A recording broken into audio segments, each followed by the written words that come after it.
April 2025 कन्या राशि राशिफल। कन्या राशि रे जन्मित लोकंक पई एही मास मध्यम फलप्रद हेबार संभावना अछि। मास आरंभ रे सूर्य बुध शनि शुक्र एवं राहुंक सप्तम घरे रहिबा सहित केतु संपूर्ण मास पई आपणक राशि रे रहिबे। फलस्वरूप काम रे बाधा सृष्टि हेबार संभावना रहिबो। 2025 मसीहा एप्रिल मासिक राशिफल अनुसार वैवाहिक संपर्क रे उत्तेजना द्वंद्व रहिबो। स्वास्थ्य समस्या आपणक जीवन साथी को हैरान करिपारे, जहाँ आपणक टिके हताश करिपारे। प्रेम संपर्क पई एही मासटी भल हेबार संभावना अछि।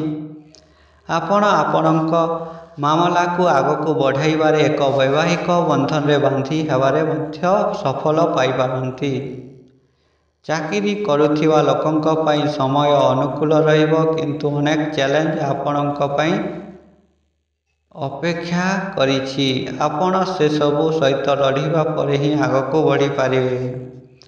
व्यवसाय करुथिबा लोकंको अनेक चैलेंज सम्मुखीन हेबाकू पड़िबो। सप्तम घरे थिबा अनेक ग्रह व्यवसाय रे बाधा सृष्टि करिवे, तेणु एकाधिक व्यावसायिक अंशीदारंक सहित विवाद करिवा परिवर्ते आपण एकाठी बसी समस्तंक सहित प्रेमर सहित कथबार्ता करिवा उचित, जहा द्वारा व्यवसाय को सठिक भाव में आगको नहीं हेबो। एही मास छात्र मानंक पई कठिन परिश्रम रे परिपूर्ण हेबो। मास आरंभरू आपण कोनोसी यात्रा रे जाई पारंती। आपणक आर्थिक परिस्थिति अनुकूल रहिबार संभावना देखा जाउछि। कैरियर दृष्टिकोणरू एही मासटी मध्यम हेबार संभावना अछि। मासर आरंभ रे मंगल दशम घरे बसी आपणकर कैरियर को सुदृढ़ करिवे। आपणक स्थिति रे वृद्धि होई पारे, किंतु दशम घर प्रभु बुध मास आरंभ रे शनि शुक्र एवं सूर्यंक सहित प्रतिकूल अवस्था सप्तम घरे रहिबे एवं स्वास्थ्य दृष्टिकोण एही मास टिके दुर्बल हेबार संभावना अछि। केतु महाराज संपूर्ण मास पई आपणक राशि रे रहिबे एवं सप्तम घरे सूर्य शनि बुध शुक्र राहु यही पांचटी ग्रह मासर आरंभ रे उपस्थित रहिबे। यह आपणक स्वास्थ्य समस्या को वृद्धि करिपारे। मासर शेषार्धरे 14 तारीख रु सूर्य महाराज तुमर अष्टम घरे प्रवेश करिवे। एही समय आपणकु रोगरु मुक्ति देवारे मध्य सहायक होई पारे, किंतु जे पर्यंत आपणकु सतर्क रहिबाकु पड़िबो, कारण मासरे आरंभ रे 6टी ग्रहर प्रभाव एवं आपणक राशि उपरे मंगल ग्रहर पूर्ण दृष्टि आपणक स्वास्थ्य उपरे मध्य प्रभाव पकाइबो। तथापि भल कथा हेउछि जे देवगुरु बृहस्पति मास सारा आपणक राशि को उन्नत करने को चेष्टा करिवे। आपणकु किछि परिमाण रे फलाफल मिलिबो। 2025 एप्रिल मासिक राशिफल कहूछि जे मंगल मध्य तृतीय स्थान रु एकादश घरे प्रवेश करिवे। यह स्वास्थ्य समस्या ह्रास करिवे एवं आपण को शक्तिशाली करिवे। आपण व्यायाम एवं स्वास्थ्य को उन्नति करिपारिवे। आपणक मुख जंत्रणा, मुंडबिंधा, ज्वर, बदहजमी एवं प्रजनन तंत्र संबंधी समस्या रे पीड़ित होई पारंती, तेणु आपणकु सतर्क रहिबाकू पड़िबो। कोनोसी समस्या हेले आपणकु तुरंत डाक्टरंक सहित जोगाजोग करी चिकित्सा करिबाकू पड़िबो, कारण यह आपणक सबुठार उपयुक्त हेबो।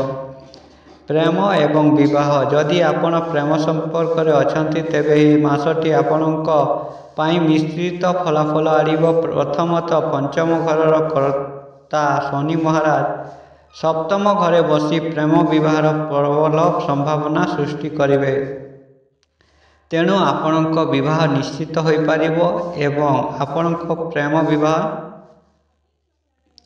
निश्चित होई पारिबो एवं आपणक जीवन में सफलता हासिल करिपारिबे। କିନ୍ତୁ ଶନି ମହାରାଜ, ସୂର୍ଯ୍ୟ, ବୁଧ, ରାହୁ ଏବଂ ଶୁକ୍ରଙ୍କ ଉପସ୍ଥିତି ଦ୍ୱାରା ମଧ୍ୟ ପୀଡ଼ିତ ହେବେ। ଏପରି ପରିସ୍ଥିତିରେ ଆପଣ ପ୍ରିୟଜନ ସମୟରେ କିଛି ଶାରୀରିକ ସମସ୍ୟାର ଆକ୍ରାନ୍ତ ହୋଇପାରନ୍ତି ଏବଂ ତାଙ୍କ ଜୀବନରେ କିଛି ଚ୍ୟାଲେଞ୍ଜ ଆସିପାରେ। ମଙ୍ଗଳ ଗ୍ରହ ସମ୍ପୂର୍ଣ୍ଣ ମାସ ଆପଣଙ୍କ ପଞ୍ଚମ ଘରକୁ ଦେଖିବେ, ଯାହା ଫଳରେ ଆପଣଙ୍କର ସମସ୍ୟାରେ ଝଗଡ଼ା ପରିସ୍ଥିତି ସୃଷ୍ଟି ହୋଇପାରେ। କିନ୍ତୁ ବୃହସ୍ପତିଙ୍କ ଅମୃତ ଦୃଷ୍ଟି ମଧ୍ୟ ପଞ୍ଚମ ଘରେ ଥିବାରୁ ଆପଣ ଏହି ସମସ୍ତ ଚ୍ୟାଲେଞ୍ଜକୁ ଦୂର କରିପାରିବେ ଏବଂ ଆପଣଙ୍କ ସମସ୍ତ କାର୍ଯ୍ୟକୁ ଆଗକୁ ବଢ଼ାଇ ପାରିବେ ଏବଂ ଆପଣଙ୍କ ସମ୍ପର୍କ ଭଲ ଚାଲିବ। ଏହି ସମୟକୁ ବିବାହିତ ଜାତକଙ୍କ ପାଇଁ ଦୁର୍ବଳ କୁହାଯାଇପାରେ, କାରଣ ସପ୍ତମ ଘରେ ପଞ୍ଚଗ୍ରହୀ ଯୋଗ ହେତୁ ଆପଣ ଏବଂ ଆପଣଙ୍କ ଜୀବନସାଥୀ ପରସ୍ପରକୁ ବୁଝିବାରେ ସମସ୍ୟାର ସମ୍ମୁଖୀନ ହେବେ। ପରିବାରରେ ପରିବେଶ ଏତେ ଭଲ ରହିବ ନାହିଁ। ତୁମ ଦୁହିଁଙ୍କ ମଧ୍ୟରେ ଭୁଲ ବୁଝାମଣା ତୁରନ୍ତ ସମାଧାନ ହୋଇପାରିବ। ଏଥିପାଇଁ କିଛି ସମୟ ଲାଗିବ। ଯେପର୍ଯ୍ୟନ୍ତ ତୁମ ପରିସ୍ଥିତିକୁ ସମ୍ଭାଳିବାକୁ ପଡ଼ିବ। ମାସର ଶେଷ ଭାଗରେ ଯେତେବେଳେ ସୂର୍ଯ୍ୟ ମହାରାଜ ଏଠାରୁ ପ୍ରସ୍ଥାନ କରି ଅଷ୍ଟମ ଘରକୁ ଯିବେ, ସେତେବେଳେ ପରିସ୍ଥିତି କିଛି ପରିମାଣରେ ସୁଧୁରିଯିବ।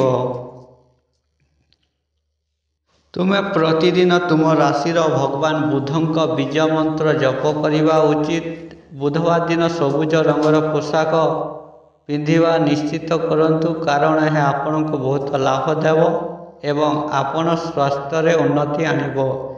ଶନିବାର ଦିନ ଗରିବ ଲୋକଙ୍କୁ ଖାଦ୍ୟ ଦିଅନ୍ତୁ। ଶୁକ୍ରବାର ଦିନ ଛୋଟ ଝିଅମାନଙ୍କର ପାଦ ସ୍ପର୍ଶ କରନ୍ତୁ ଏବଂ ସେମାନଙ୍କ ଆଶୀର୍ବାଦ ନିଅନ୍ତୁ।